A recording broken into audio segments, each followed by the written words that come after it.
The assassin hung a watermelon on a tree. Then he walked 78 meters away from it. He attached the sniper rifle to a rope and made a simple sniper rifle stand. He aimed and shot at the watermelon's forehead, but completely missed. Carl adjusted the scope slightly and took another shot, hitting the bullseye. In fact, Carl was just testing the gun because someone paid him $50 million to assassinate a rich man, to infiltrate the city where the rich man lives, Tallinn. Carl had to use disguise to change his appearance. After a while, Carl transformed into this new look. The police never imagined the person they were after was sitting in a wheelchair, passing right by them. What was even more surprising was that when Carl was on the plane waiting for takeoff, the female agent in charge of capturing him was sitting right in front of him. Carl remembered her very well, but the female agent had no idea. With his superior skills, Carl successfully arrived in Tallinn. However, assassinating the rich man and getting the reward was not going to be easy. Around the rich man's residence, drones were always patrolling. Any suspicious boats approaching would trigger a massive security response. Carl's only chance was when the rich man went to a music hall to give a speech. But for the rich man's safety, the security team had installed thick bulletproof glass on the stage. The rich man stood behind it while giving his speech. It was nearly impossible for anyone outside to get a clear shot, but Carl could still do it. 2 days before the rich man's press conference, Carl arrived at the music hall wearing protective boots. All the security staff focused on checking phones and wallets. No one noticed Carl's right boot.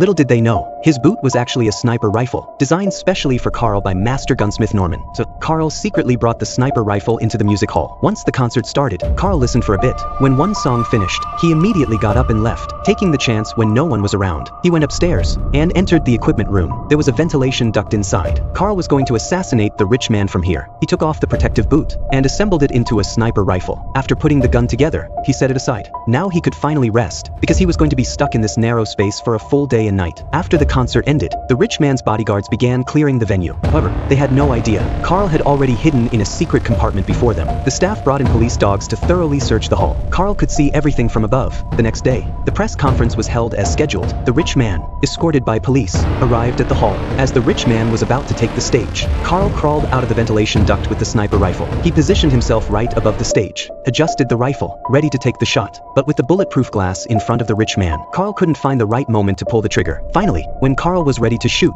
just before he could, another assassin suddenly appeared because of the unexpected appearance of another assassin. Carl missed 2 shots at the rich man. He prepared for one last shot. Carl knew the opportunity was slipping away, and the female agent already knew he was here. He had to leave quickly. Carl then walked out of the music hall, blending into the crowd wearing a baseball cap. This was Carl's first failure. His clients were furious. They believed they had lost their only chance to eliminate the rich man. Carl's failure also brought him into great danger.